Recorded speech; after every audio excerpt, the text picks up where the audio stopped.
Story 1. This story is told from the perspective of a female.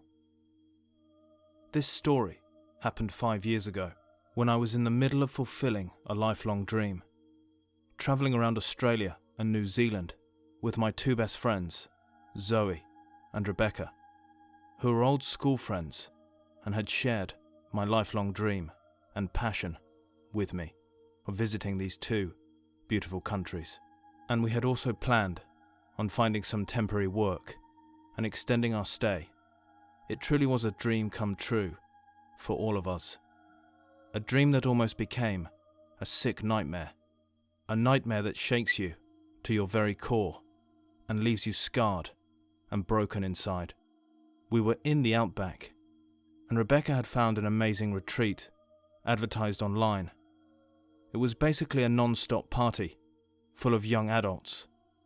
There were also places offering temporary employment, like farms and things like that, where you could work nearby. So it was exactly what we were looking for, no doubt about it.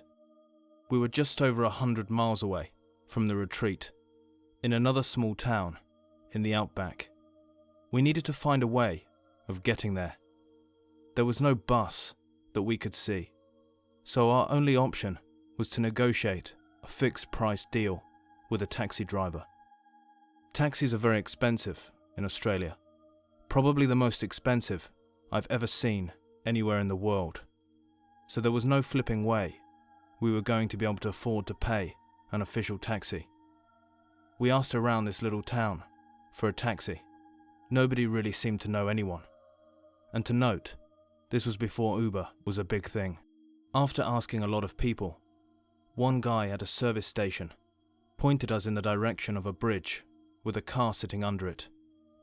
The guy told us that it was a private taxi that we could negotiate a price with to take us where we wanted to go.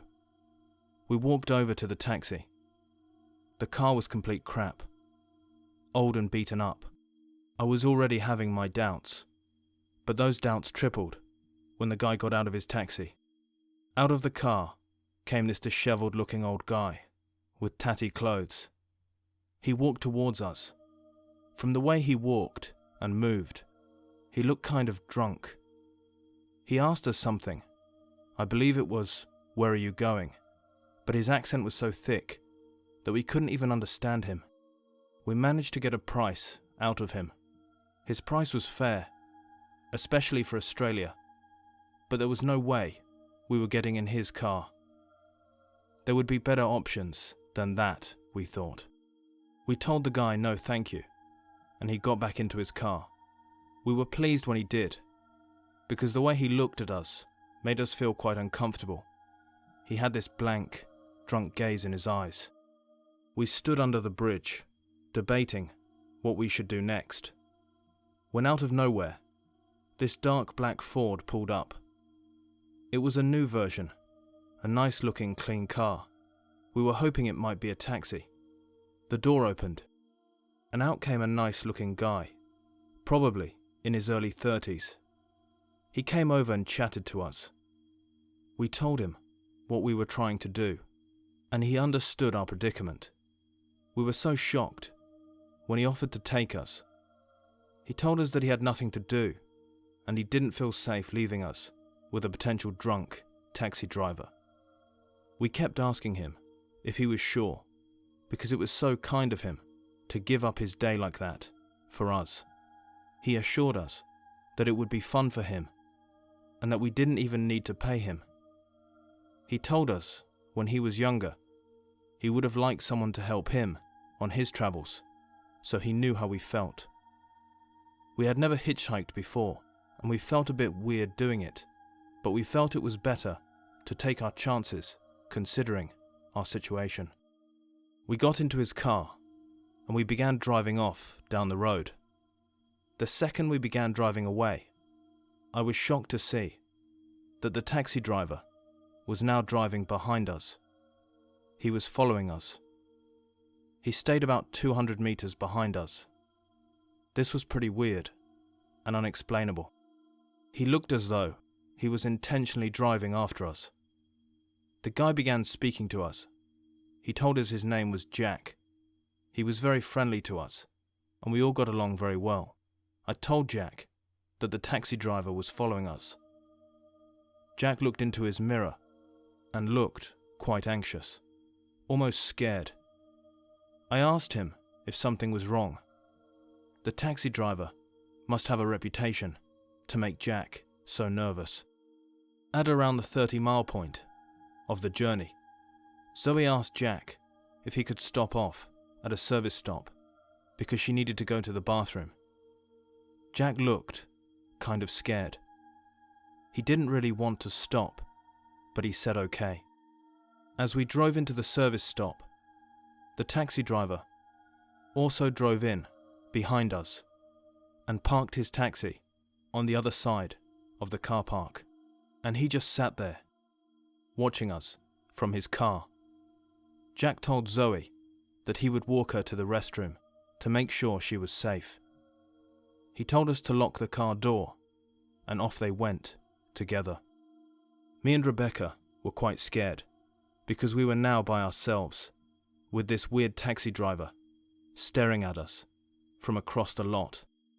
About 10 minutes had gone past.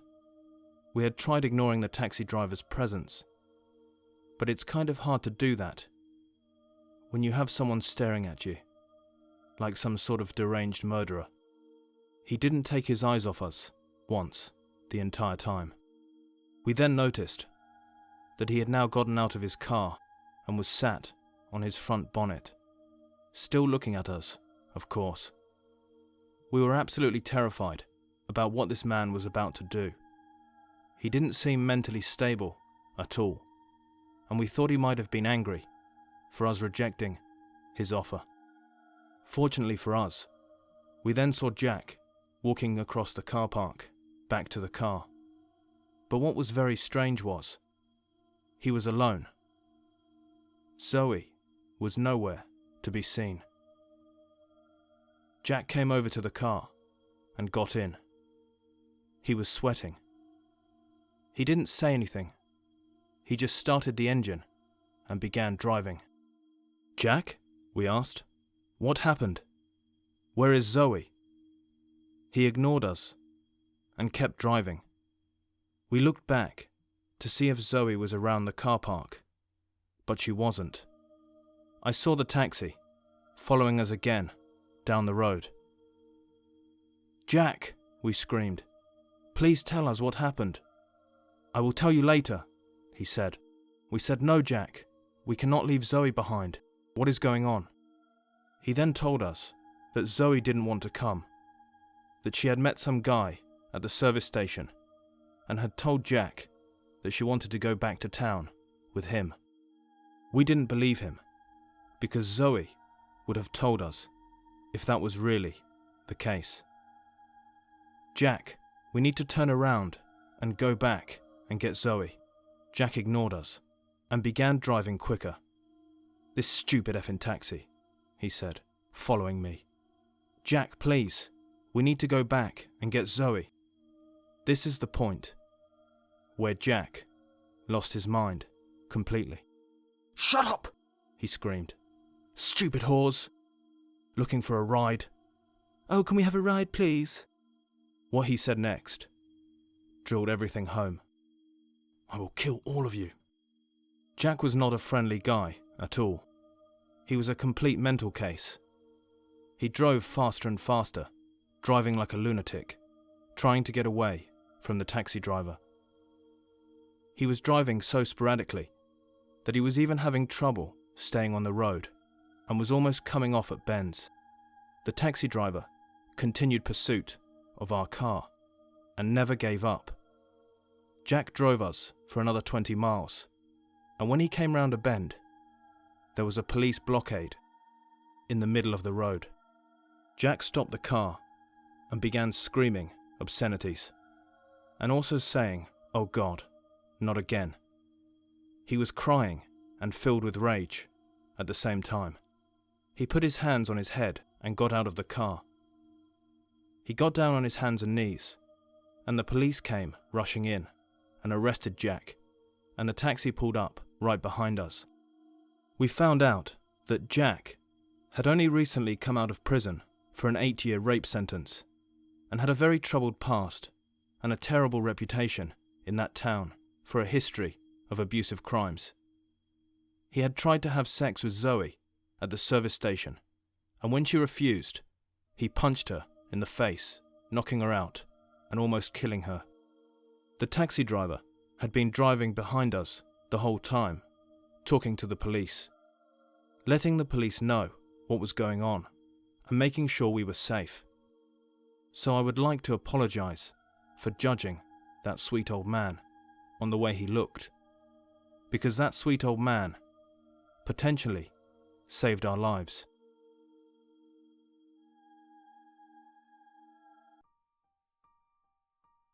Story 2. I was driving home from work late one night. I always drive through the countryside. I could go the motorway route, but nothing calms me more after a hard day's work than a nice drive through the countryside. I have lived in this area for years now, but I have never grown tired of it. As I drove down the bendy country lanes, I was pretty out of my mind surprised to see a silhouette of a man holding a backpack, sticking his thumb in the air and waving with the other hand, trying to get my attention. This was very out of place for the area. I thought about driving on past the guy, but I was kind of worried for him, out in the middle of the countryside, by himself, so late at night. I thought he was probably lost or something like that. I pulled over the car next to him. He looked pretty amazed that I had actually stopped for him. I asked him where he was going. He told me that he just wanted to go further along to save him from having to walk anymore. I told him to hop in. He didn't have many bags. He sat on the passenger seat next to me and put his bag on his lap. We chatted for a little while. He was very conversable and friendly. What took me by surprise is that after about 10 minutes of talking and being very friendly, he suddenly stopped talking altogether, and his smile quickly turned into an angry, aggressive frown. And rather than looking at me, he looked out of his window, fixed in some sort of trance. Every conversation I tried to start up from that point would be completely blanked, like I wasn't even saying anything. We sat in silence for quite a while. I was beginning to feel uncomfortable, and I wanted this guy to get out of my car. He had completely switched from nice to plain weird, just like that. I asked him where he wanted me to drop him off, because I was about to take an exit onto a completely different route. He still just blanked me and stared out of his window, like I wasn't even there. He then turned his head towards me and began staring at me, fixing his gaze at me. I asked him again where he wanted to be dropped off, but the same again, zero response. He then said, "Sorry, but we have a problem." No, I said. I have driven you further down the road. Where would you like me to drop you off? I asked. No, we definitely have a problem, he said. I nervously asked him, what problem? I could feel my voice break a little bit from fear. He then said, well, I have committed some crimes, some bad crimes, and you have seen my face, haven't you? I didn't know what to say. I was so scared, and my legs and feet were visibly shaking. I told him there were no problems, and it was too dark for me to see his face. He paused for a while, and then said, "Stop the car." "What?" I said. "Stop the car. Right now." I stopped the car. The man pulled out a pair of handcuffs. He told me to stop the engine. Out of fear, I did as instructed. He told me to get out of the car with him, and that he was going to handcuff us together, and we were going to take a walk through the fields. He had this sickly, serious grin, plastered across his face. I begged him not to, and I told him that I had a wife and kids. He told me to shut up. He asked me to get out of the car. I did. He then walked over to me with the handcuffs. Just as he walked over to my side of the car, a car came speeding well over the speed limit on the other side of the road. This forced the guy to move over onto the grass on his side. This gave me a split second to do something that saved my life. I got back into my car, locked the doors, and started the engine. Just as I did, the man was trying to open my car door, screaming for me to open the door. I pulled out of there and drove off as fast as my car would go until I got home. When I arrived at my house, I noticed in the passenger seat the guy had left his backpack on the seat. The backpack contained marker pens, a woolly hat, a hacksaw, water, and a sack of marbles. I informed the police about what had happened, but they have not yet caught the guy, and I have not heard anything about it since then. But I do wake up every morning, grateful to still be on this earth. Only God knows where He wanted to take me and what He wanted to do with me.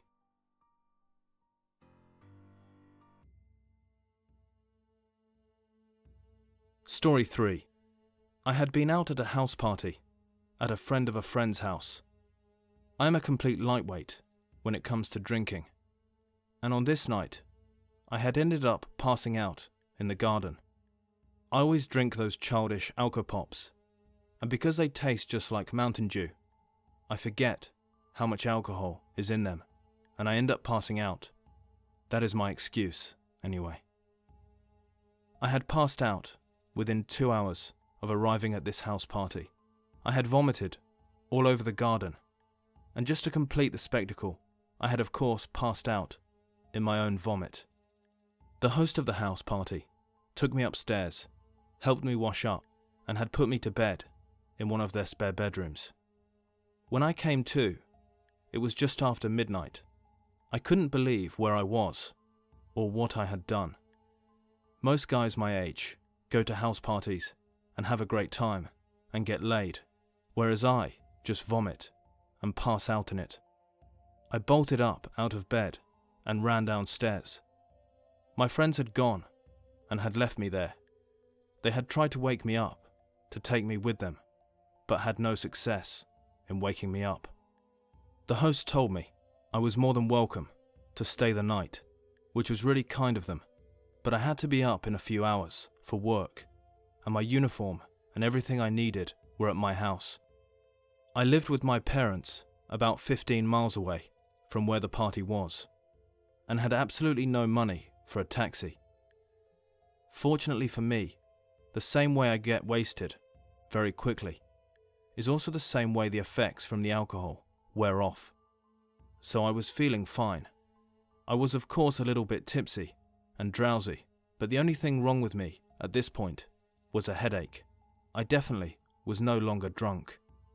I thanked the host of the house for all his hospitality and apologized for having vomited all over his family's garden. I began the long walk home. It was almost 1 a.m. at this point, but I wasn't scared because I live in a very safe neighborhood where mostly retired people live. A very nice, quiet village. After the first few cars passed me, I began thinking to myself, why not hitch a ride home? It is going to take hours to get home, and if you can hitch a ride home, you'll get more sleep before work. It was something I had never done before, and something I never thought I would ever do. I put my thumb up, and the first few cars passed me, but none of them stopped. Eventually, a large truck would stop, and a fat middle-aged trucker rolled down his window and asked where I was going. I told him, and he said no problem, hop on in, and he reached over and opened up the passenger side door. I jumped in, and he passed me a bag of Cheetos, and we talked and joked as he drove down the street. He asked a load of questions, where I was from, where did I work, etc., etc. He told me that he had a wife and kids, and he showed me a photo of them on his dashboard. After being with this guy in his truck for a while, he out of nowhere stopped his truck dead at the side of the road. I was kind of confused as to what was going on. I looked out of the window and I got a churning feeling in the pit of my stomach. I felt very sick when I saw where we were. We were nowhere near my house at all. We were in the middle of nowhere. All I could see was fields. When I looked back at the guy, he was staring intensely back at me. I noticed he had his penis out. He had it in his hand. "It's not going to suck itself," he said. I was so shocked that I couldn't get any words out. He had completely changed at the drop of a hat. "You are now 25 miles out from your house. Either you give me what I want or you walk from here," he said. I said no. The trucker then pulled out the top part of a baseball bat from by his feet and said, "Get out." I got out of the truck and he drove off. I guess I was still a little drunk because I hadn't noticed the guy take a different route or anything. I walked home. It took a bit longer than it should have, but I did get home safe in the end. Very shaken, but safe. Thank you very much for watching. I cannot thank you enough for choosing my content for your Real Scary Story Fix.